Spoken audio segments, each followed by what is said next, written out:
Hello and welcome to Renewal Proposals. I'm Aretha Lafayette, Program Manager for Research Education Program Development and Outreach in the Office of Research and Innovation, and I will serve as your MC for today's session. Here to moderate today's session is the Director of Sponsored Projects, Emily Lacey. Emily has been at UTD since 2010. Prior to UTD, she spent 5 years in the Central Research Office and 1 year in the Corporate and Foundations Relations Office at the University of North Texas. Serving on our panel today are Dr. Vladimir Gevorgyan and Dr. Daniele Rodriguez. Dr. Gevorgyan is a professor in the School of Sciences and Mathematics. He completed his undergraduate degree in chemistry at Cuban State University and received his PhD from the Latin Institute of Organic Synthesis. Dr. Daniele Rodriguez received her BS degree in chemical engineering from Universidade Federal de Santa Brazil in 2005. He then joined the Department of Biomedical and Chemical Engineering at Syracuse University as a fellow graduate student, receiving her MS in 2007 and PhD in 2010. Dr. Rodriguez joined the Department of Bioengineering at UT Dallas as an assistant professor in 2012 and became an associate professor of bioengineering in 2019. Welcome to all of you. Emily, the floor is yours. Thank you, Aretha. Thank you, my panelists, for coming. Today, we're going to talk about renewal proposals, and we have several different sponsors represented here. So we'll first just give an overview of your research so everybody kind of understands what your research is, who your funder is, if it's NIH, which institute, and if it's NSF, which directorate, and then kind of what your thought process was when you did your renewal. Let's start with you, Dr. Rodriguez. Thanks for the introduction.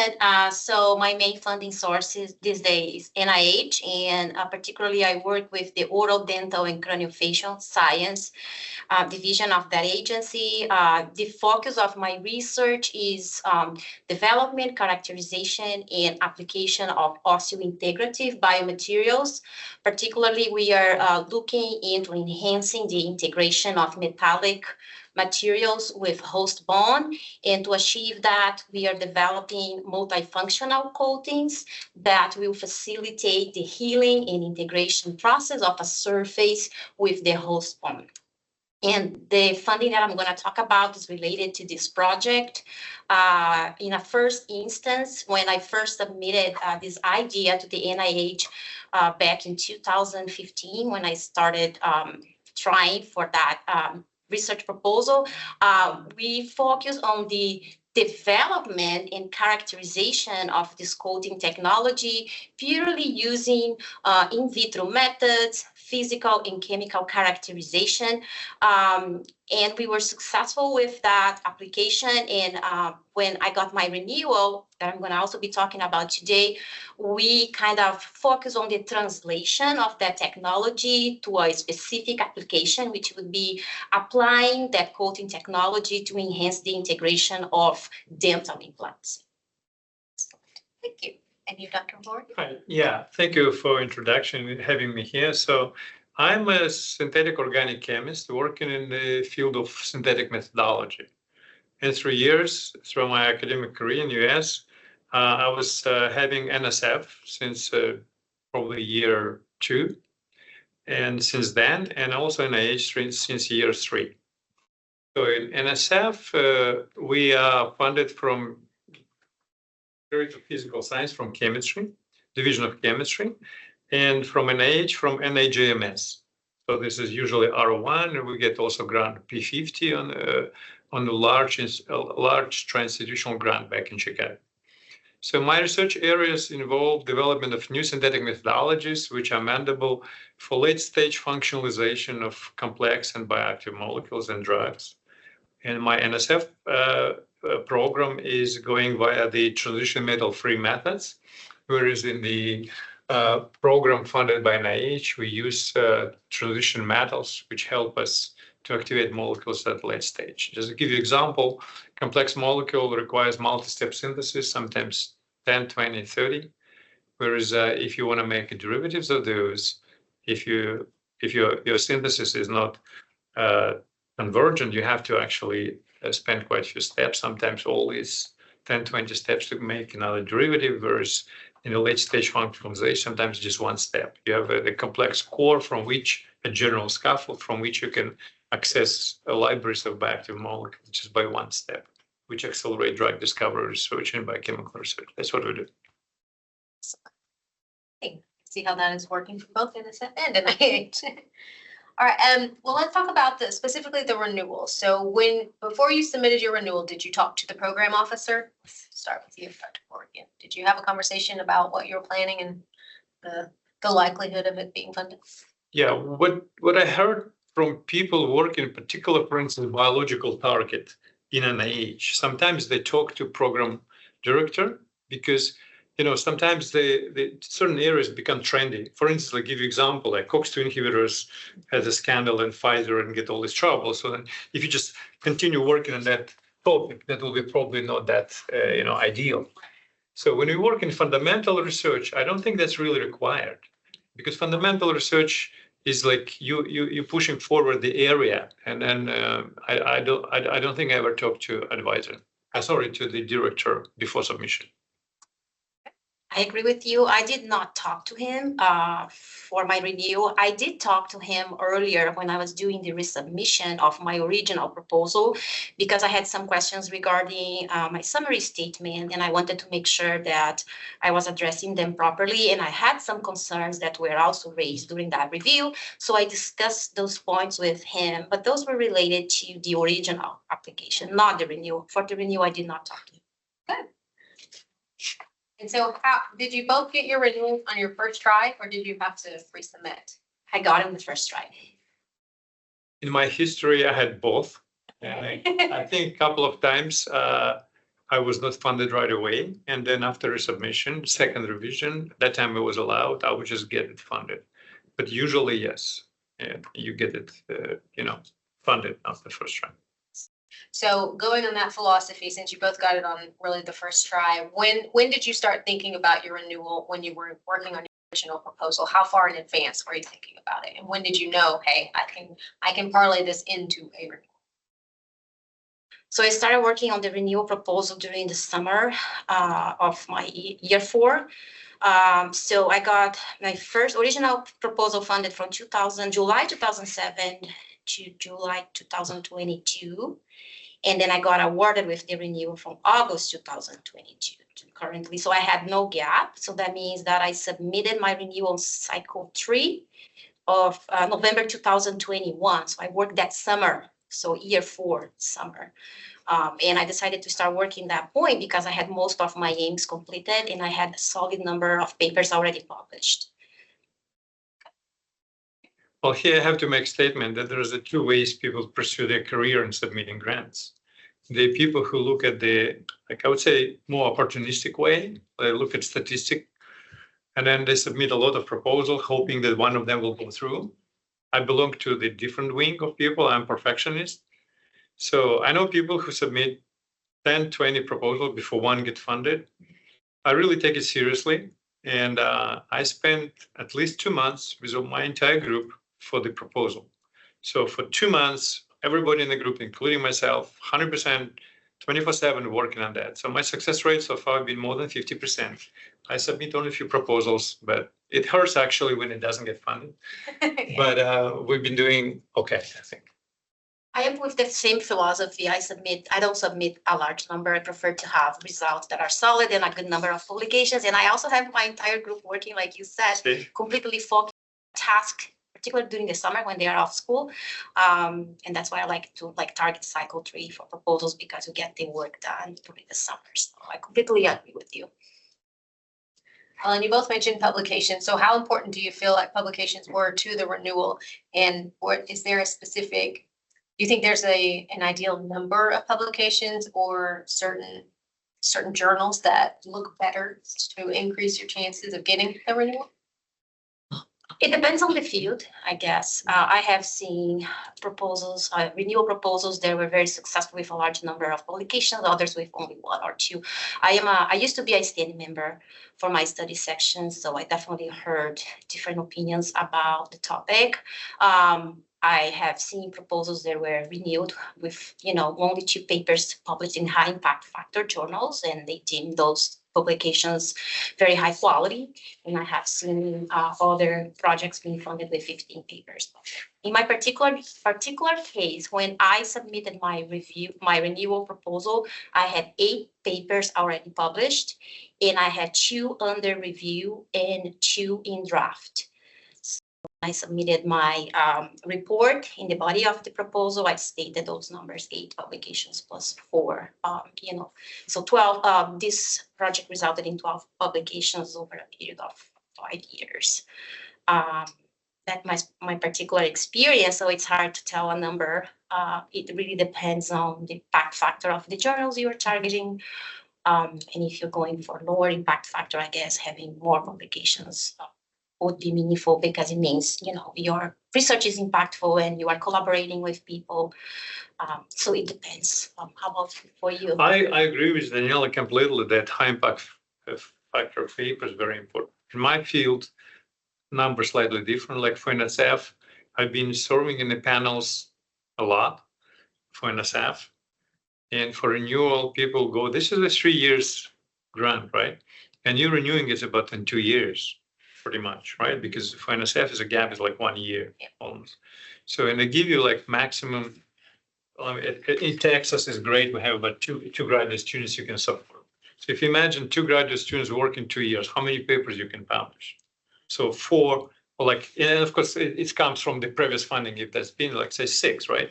6 semesters for 1 graduate student. So if 6 years for 1 graduate student, 6 papers. So 6 papers is a good number. And I've seen people renewing with 4. We usually have about 10.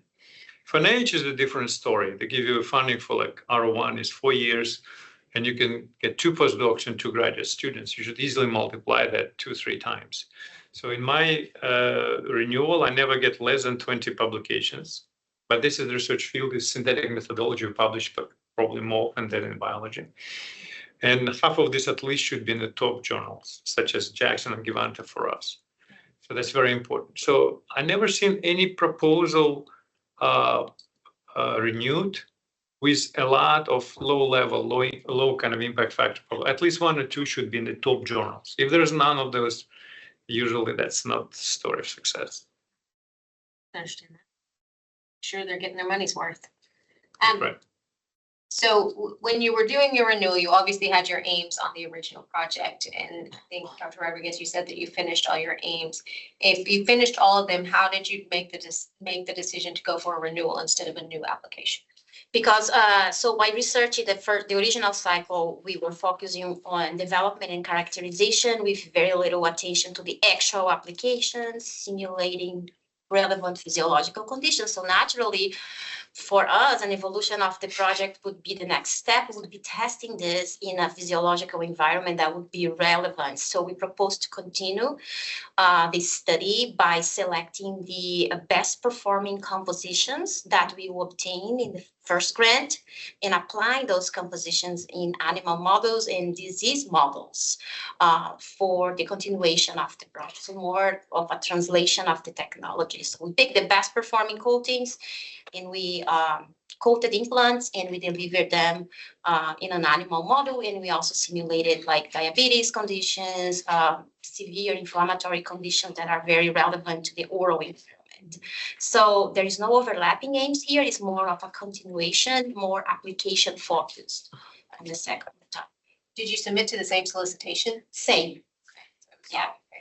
Okay. And we pitched as a continuation of the work. Makes sense. Natural flow. Yes.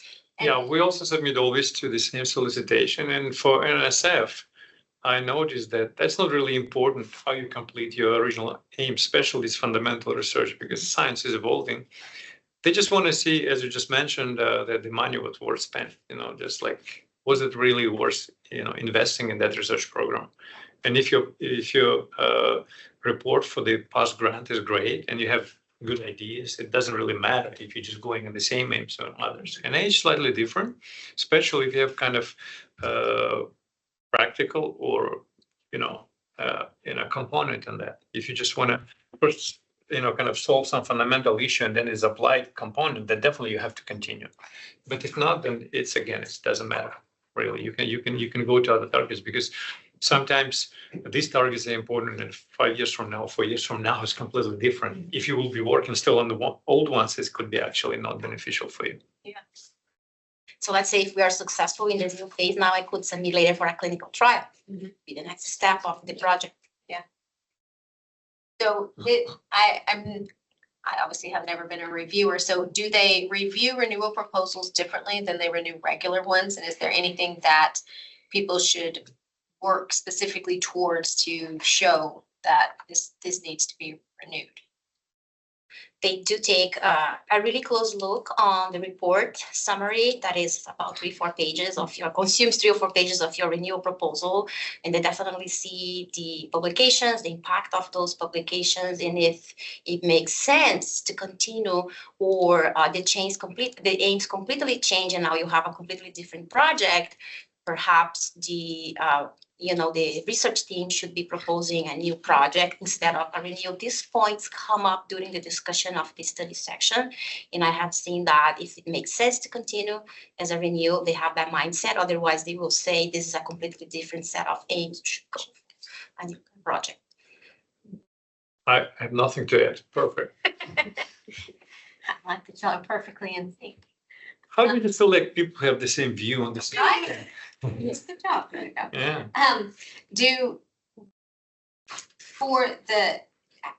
We've already talked about the science, how the science didn't fundamentally change. And so as long as there is some sort of a continuation, you could move it to a renewal and not a whole new application. And what you just said is that they decide if they think it actually is a renewal or a new one. Would you have to start all over again if they decided that? Like you would have to resubmit a whole new proposal as a new proposal instead of a renewal if they liked it, but they didn't feel like it was a continuation? So that's not my experience, but you would have to make some changes and turn it into a new submission. And use that, background as your preliminary data in the project.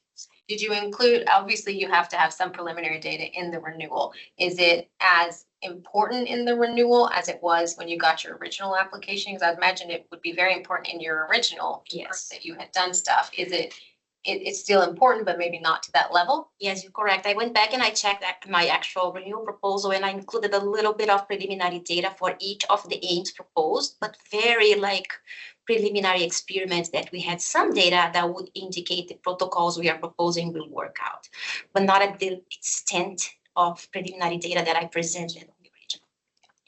I want to make a comment here. So once you submit the renewal, and if in the case like your all targets are different sort of, as long as it still can be described at the same title. The point in NIH, for instance, NSF is different.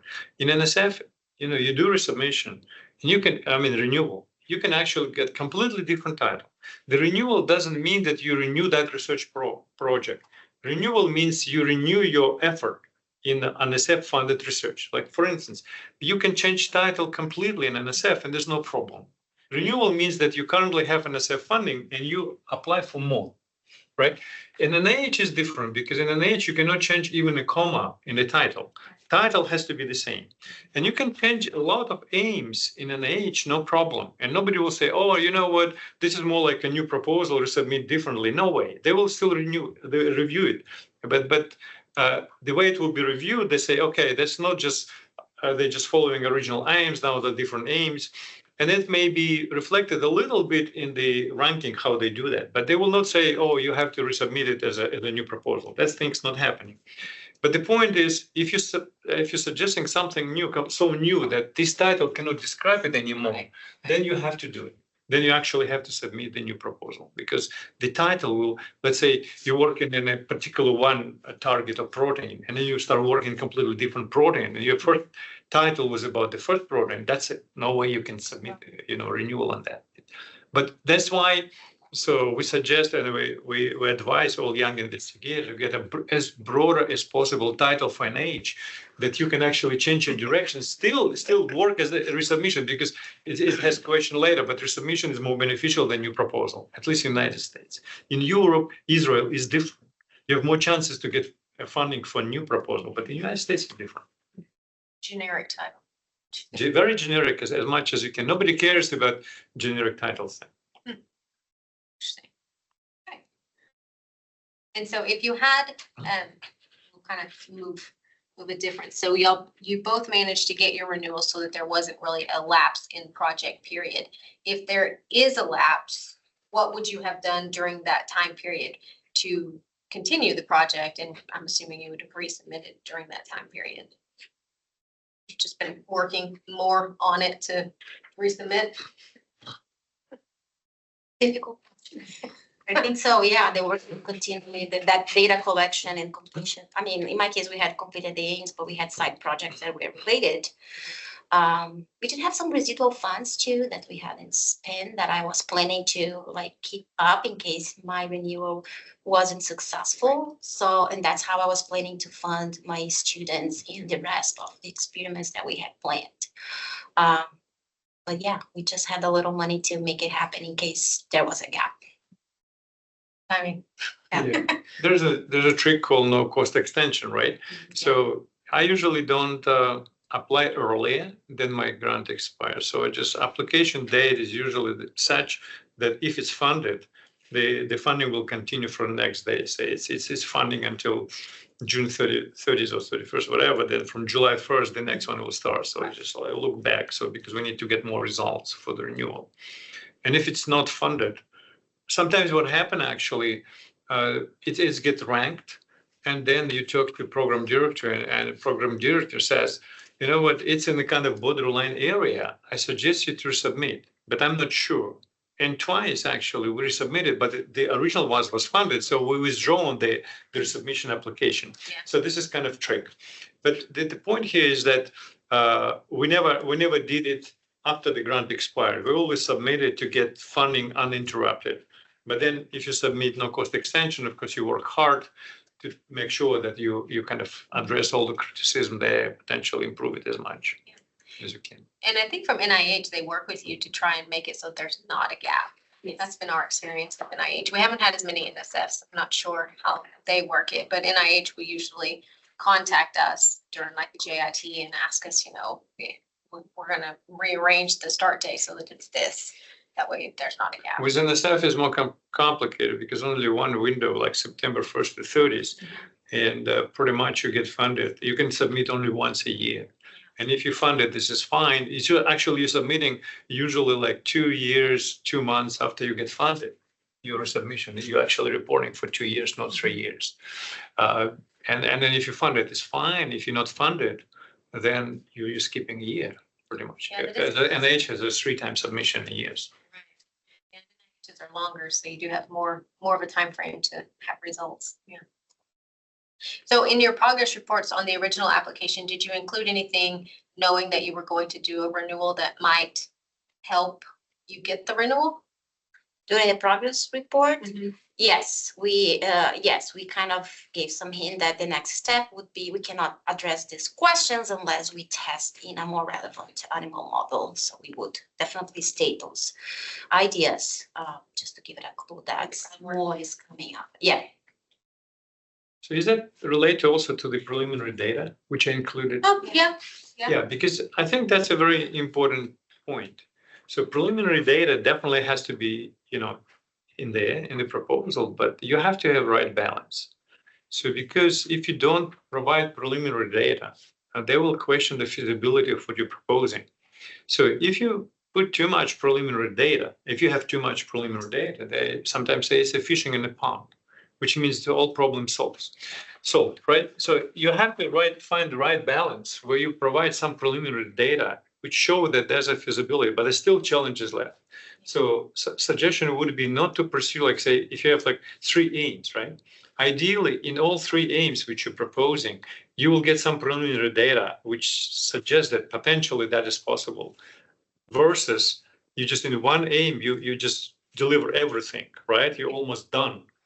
Yeah, and then 2 others, you don't have preliminary data. That will be viewed very negatively because they will say, here's everything is already done. There's no questions remained, right?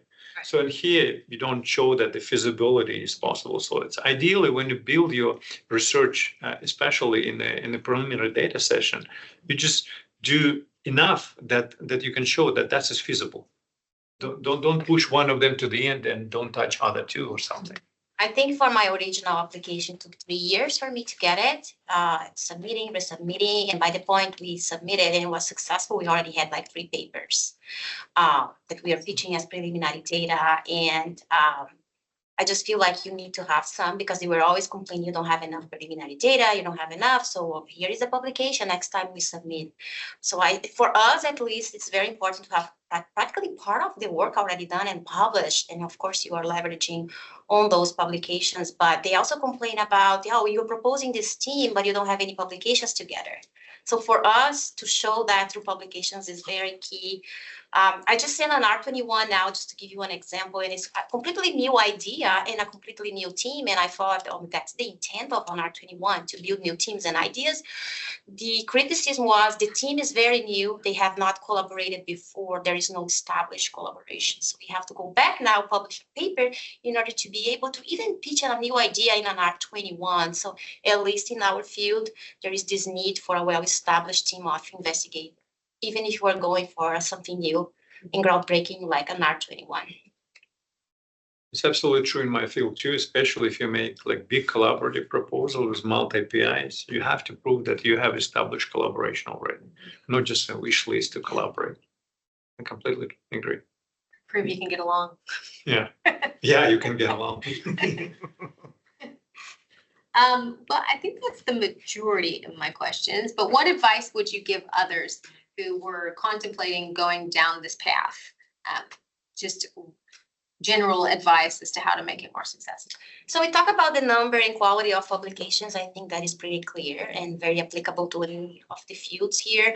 But I also, for me, what was very helpful was to serve in panels. And because I was continuously going there, they invited me to sit in the study section, and I got to see a lot of the discussions revolving around renewal proposals, right? And I learned a lot. And I always had in my mind more publications, the better. But then I saw renewal proposals that got funded with 1 or 2 publications that were considered super important and, of high impact in the field. So I think those discussions were very helpful to me to, to go back and then write my own. Even the style on how you present your data, I could appreciate better from reviewing and participating in those discussions. So for me, the combination of having high productivity, demonstration of that through the number of papers or quality, but also if you are engaged with your study section, you have an opportunity to learn expectations, the areas they are interested in funding, and also even the writing style. So that is very important. 100% agree. So serving in the panels and also in the self-study section is important for several reasons. As Daniel mentioned, that you see which criteria people use for the reviewing process. It's also networking. You just get, know these people who are reviewing grants. And you actually see, and sometimes you get less offended when your grants is not funded, because you see through what that goes. Because that's like, these people really test to the bottom all these ideas and results. And of course, having publications is very important. Also, for NSF, it's not important, but for NIH, there's a link called NIH Reporter. So sometimes in the certain fields, some areas get funded and then they kind of less and less so. In my fields, it was like a lot. Like for instance, in organic synthesis, was natural product synthesis. At some point, everybody will get multiple grants. And then they start getting more kind of, picky on that. Then there was like recycling chemistry, etc. So it's a good idea to go and check from this study section, to which you want to apply, what proposals actually have been funded in the last 2-3 cycles. Yeah. And you maybe can see that evolution of ideas, where kind of like more hot areas, which areas are less kind of like successful in funding that potentially may help. Yeah, the NIH reporter and NSF has the award search as well. That's super helpful, especially with NIH. I mean, NSF, they don't really give you too much ideas on their estimated amount that they'll fund to. And so their award search helps you figure out if you're shooting for the moon or if you're not asking for enough. I did think of one additional question. So did you have the same group of people on your project for your renewal, or did you add any additional people? I added one more. She became an assistant professor, and she worked towards the end of the original project, but she was not officially part of it. And she was added as a co-investigator in my renewal. Yeah, only one person added to the team. Well, in my team is usually postdocs and graduate students, so they leave, they graduate, so it's sometimes it's completely different people depending on, and obviously in 25 years of, federal funding, there's like all sorts of people right there. Yes. Yeah. Does anybody in the audience have any questions? Before maybe you start, I just want to mention the last point, so which I suggested, the grant acknowledgement in publication. Yes. I thought so lately it becomes sort of important at some stage.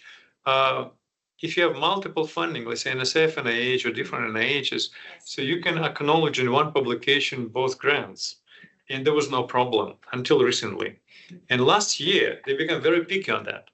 I had a discussion with both NSF and NIH director about particular publication, why I have two publications, and then I explained that was used in the original like initial studies, and then it was completed based on using funding from that grant, and now that's very important. So they don't want you to acknowledge the same paper from two different funding agencies.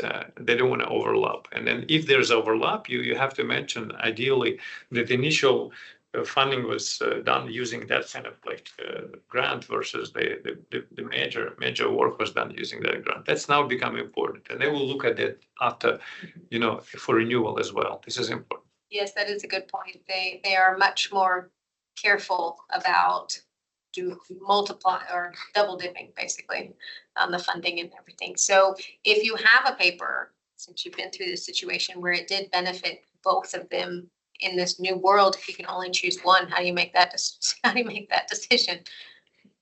Well, yeah. Usually the research projects are different. It just happened that sometimes some student or some postdoc helping with this project and funded by this program. Of course, I do that now. I'll just probably split them more careful. But yes, I have a couple of papers lately after these discussions. I revise acknowledgement session. And I say initial results were provided by such funding, and then major part was by this funding. Okay. I think 2 or 3 papers this year I had like this, but now I'll be very careful because, and they don't care if you have another, like if you have like endowment, like fund, no problem. They don't care about that. They care about federal funding. That NSF, NIH, and NSF DOE, they don't acknowledge the same paper without justification why. Well, and it's even with multiple NSFs. We had an NSF audit, and that was one of the questions that they had. If there were multiple papers or multiple conferences or a conference where they had multiple awards on there, they wanted to know how you made the split between the costs to make sure that each project was footing the bill appropriately based on what it was. So that's one of the things that we've had to add since the audit is how did you split it, and what was your rationale for that? So it's downstream. That's right. Fun times. All right. Anybody got any questions? Decided to do renewals now? I've got one, because the areas you work in, you have particular capital expenditures going on, right? Or ongoing lab maintenance things, whether it's keeping up cell cultures, whether it's keeping up repositories of different chemicals, specimens, et cetera, that are going on. You have people that are keeping those things up in the labs for you. They may be your lab, maybe shared across multiple labs. I'm thinking also about people who use like a vivarium or something like that, where there are these kind of shared cost things, some of which are capital, some of which are labor to maintain the capital. And then there's the labor for the research assistants and the postdocs on the grants. And I'm wondering in the renewal, how does that break down compared to, say, the original proposal?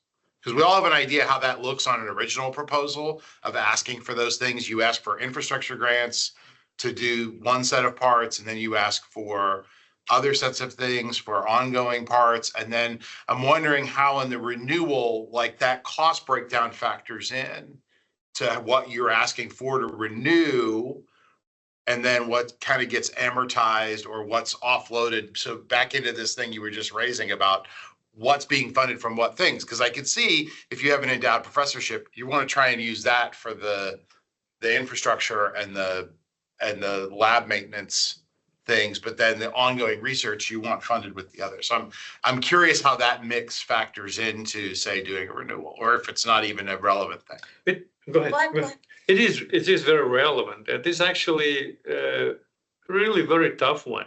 So when you submit your original application, sometimes you ask for capital equipment such as, I don't know, some 100, 200K something piece.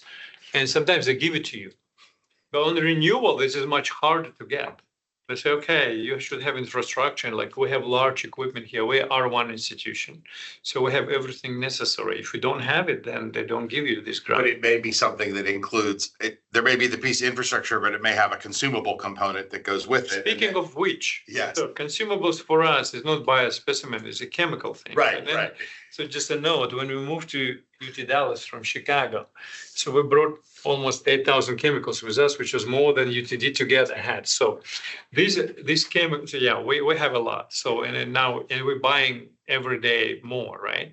So these are considered consumables, and nobody cares if those will be then used for the renewal or for the other projects, etc. We don't have any personnel who will run it. It's just our students and postdocs. Everybody just get specific duties. So we don't have special personnel dealing with that, or any technician or anyone. So I don't know how it's in your opinion. For us, we have categories in the budget, and we budget for the use of core facilities. So we do use the vivarium, and there is a cost per animal, right, for the housing of the animal as well as for usage of the equipment and for the staff maintenance. But you pay a fee, and based on the number of rats that we are planning to use, we can budget for that. We know how many months of caging we're gonna need to pay for, and based on the number of rats, we know how many histological sections we need to do. So we can also budget for the histology core. So this just requires a little bit of planning ahead and definitely thinking about number of animals that you use. And they're very critical. I'll give you an example. This is not the same renewal proposal, but we proposed to use 2,000 rats for that study, and they came back and said that's not possible. That's a lot of animals. So we had to revise and everything. And then we presented again this proposal. We submitted with 450 and we budgeted everything because there is a high cost associated with housing of a large number of animals, and also histology and micro CT and the use of these core facilities add up. So when you pay the fee to use the core facilities, you're already paying for the time of the technician as well that we work with your student. So it's just a matter of breaking down the budget in categories. And it's not a problem for us. Sometimes the students are allowed to run the test, other times the technician has to run the tests. But the fee you pay covers that. But I'll take it back. So we have some fees associated with major instrumentation, okay, but this is a very small fraction for us. So major expenses is salaries. About 80% of our grant is salary for RAs and postdocs. So only maybe 10-20% goes to consumables and those fees. Unfortunately, federal funding does not provide us with a lot of fees, but for you, it's impossible. If you don't pay for rats, that's it, right? Yeah. Or mice. Right.